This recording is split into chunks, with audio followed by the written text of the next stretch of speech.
The strangest part of these relationships is not always what happened while you were in them. Sometimes the strangest part is what happens after.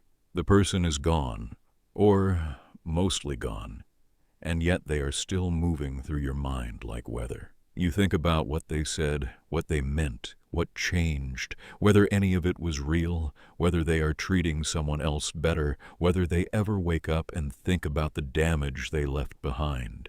And even when you know logically that the relationship was starving you, some part of you still turns toward them like they hold something you forgot to retrieve before you left. That is the part people on the outside rarely understand. They assume attachment means love. They assume missing someone means they must have been good to you in some important way. They assume that if the relationship was truly harmful, then leaving should have settled everything. But narcissistic dynamics do not end neatly like that, because what keeps you tied is often not the person in any simple sense. It is the cycle, the emotional structure, the unfinished internal loop they built around your nervous system, your hope, and your need for resolution. That is why you can know they were bad for you and still feel pulled toward them. The beginning is part of the reason. People do not get hooked by cruelty first. They get hooked by precision. The narcissistic person often enters your life in a way that feels almost uncanny, as if they have found the exact emotional language your heart has been waiting to hear. You feel recognized, chosen, understood, not in an ordinary way, but in a heightened way, as though someone skipped the surface and moved straight into the ache you rarely show anyone. That kind of beginning does not just flatter you, it imprints on you. And then the shift begins. Warmth turns inconsistent. Affection becomes conditional. Closeness starts to come with confusion. You begin working harder for something that originally arrived so easily. And because the loss is subtle at first, you do not immediately call it manipulation. You call it stress, miscommunication, a rough season. You think maybe they are scared. Maybe you said the wrong thing. Maybe if you love them more carefully, the person from the beginning will come back. That is where the trap deepens. Because now your system is no longer responding only to love. It is responding to interruption, to the sudden withdrawal of something that felt essential, to the panic of emotional distance, to the tiny moments of relief when the warmth briefly returns. The bond becomes organized around deprivation and reward. And that pattern does something powerful to the mind. It keeps you focused, waiting, interpreting, hoping, enduring. Not because you are irrational, but because unpredictability creates obsession in ways steadiness never does. A stable love lets the body rest. An unstable one trains it to scan. That is why being attached to a narcissistic person can feel so consuming. You are not just attached to who they are. You are attached to the search for the missing piece, the explanation, the return, the moment it finally makes sense, the moment they become who they seemed to be in the beginning, the moment your suffering gets redeemed by some grand realization that proves it was not all for nothing. But narcissistic dynamics feed on that kind of unfinishedness. They leave things emotionally open on purpose, because an open loop keeps you psychologically connected. And when that connection sits on top of older wounds, it can go even deeper. Many people who get trapped in these bonds already know something about working for love. Maybe not consciously. Maybe it began so early it just feels normal. The need to earn approval. The habit of minimizing your needs, the instinct to read the room before you read yourself, the strange comfort of inconsistency because unpredictability was part of your earliest blueprint for closeness. So when the narcissistic person begins alternating tenderness with distance, praise with criticism, presence with disappearance, Something in you may register the pain, but something older may register the familiarity. That is why these relationships can feel hard to leave and even harder to release. Not because you wanted mistreatment, but because the relationship touched old emotional wiring. It activated the part of you that still believes love must be secured, repaired, proved, or protected from loss.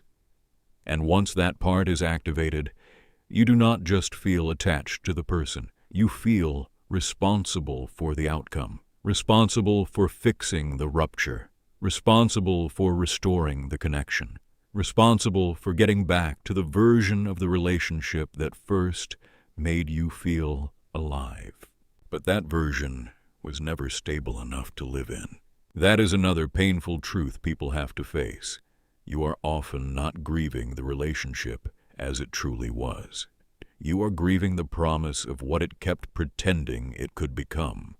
The flashes of tenderness, the moments of intensity, the rare instances when they seemed present, open, almost reachable. That is what makes letting go feel so brutal. It can feel like you are abandoning the best part of them. But in many narcissistic dynamics, the best part was not a foundation. It was bait mixed with genuine flashes of charm, vulnerability, or chemistry that could never hold under the weight of their deeper structure. So your mind keeps circling. It replays the good moments and asks whether they meant something deeper. It replays the cruel moments and tries to solve them like a puzzle. It replays your own reactions and wonders whether you caused the collapse. This is where shame enters, and shame makes the bond even harder to break, because now you are not only missing them, you are judging yourself for missing them. You are embarrassed by the attachment, angry at your own longing, humiliated that someone who destabilized you can still affect you so much. And that shame often keeps people silent, which means the cycle continues in private, unchallenged. But the truth is, being stuck on a narcissistic person is not a sign that they were your soulmate. It is often a sign that your mind and body were trained inside contradiction for too long. You were given enough to bond, then denied enough to chase. You were hurt, then soothed by the same source. You were confused, then briefly comforted. You were made to doubt yourself, then given small moments that seemed to confirm the bond again. That kind of repetition does not create clarity. It creates dependency on resolution. And when the relationship ends without real accountability, the dependency can remain long after the person is gone. That is why healing has to go deeper than just cutting contact. Distance matters. Boundaries matter. Silence matters. But the real work begins when you start untangling the meanings the relationship attached to you. The belief that being chosen equals being valuable. The belief that intensity equals depth. The belief that calm love is somehow less real than volatile love. The belief that if you could just understand the narcissist fully enough, you could finally free yourself from the grip. In reality, freedom often begins when you stop studying them and start studying the part of you that still feels compelled to return to the scene of the wound. That shift changes everything. Because once you stop asking, "Why can't I get over them?" and start asking, "What inside me still associates pain with attachment?" you move out of self-blame and into self-knowledge. Once you ask, "What did this relationship awaken in me that existed before them?" the whole story starts opening up. It becomes less about their mystery and more about your unmet needs, your old survival strategies, your forgotten boundaries, your hunger to be loved without having to disappear. That is where real healing begins to breathe. You begin naming the pattern without romanticizing it. You begin understanding that your body may still crave what your mind knows is harmful. And that does not make you foolish. It makes you human. You begin learning how to sit through longing without obeying it. You begin creating space between the trigger and the return. You begin noticing that what feels like missing them is often missing the relief that occasionally followed the pain, missing the surge, missing the hope, missing the imagined ending. And when you see that clearly enough, the attachment starts losing some of its spell. Then your energy can come back to you, slowly, quietly, not all at once. You start trusting your own perceptions again. You stop treating your intuition like something that needs permission. You stop assuming that confusion means depth. You stop calling emotional hunger love.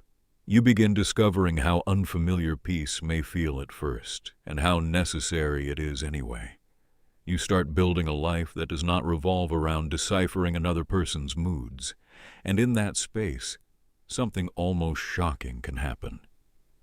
You remember yourself. Not the self that was always managing the bond, the self beneath that. The self that has preferences, instincts, standards, desires, creativity, humor, boundaries, and a right to emotional safety. The self that does not need chaos to feel chosen. The self that can grieve deeply without going back. The self that can miss someone and still refuse what they do to the soul. That is the self narcissistic dynamics work so hard to keep you away from. Because once you fully return to that place, the bond starts breaking for real. So if you are still stuck on them, still thinking about them, still wondering why your heart has not caught up to what your mind already knows, do not make the mistake of turning that pain against yourself. You are not weak. You are not pathetic. You are not failing to heal because you still feel the pull. You are unwinding from something that was designed to keep you emotionally unresolved. And that unwinding takes truth. It takes patience. It takes the courage to stop calling the ache love just because it was intense. Because the deepest shift is not when you stop thinking about them entirely. It is when you finally understand why you were thinking about them in the first place. And that understanding begins loosening every invisible knot they left behind.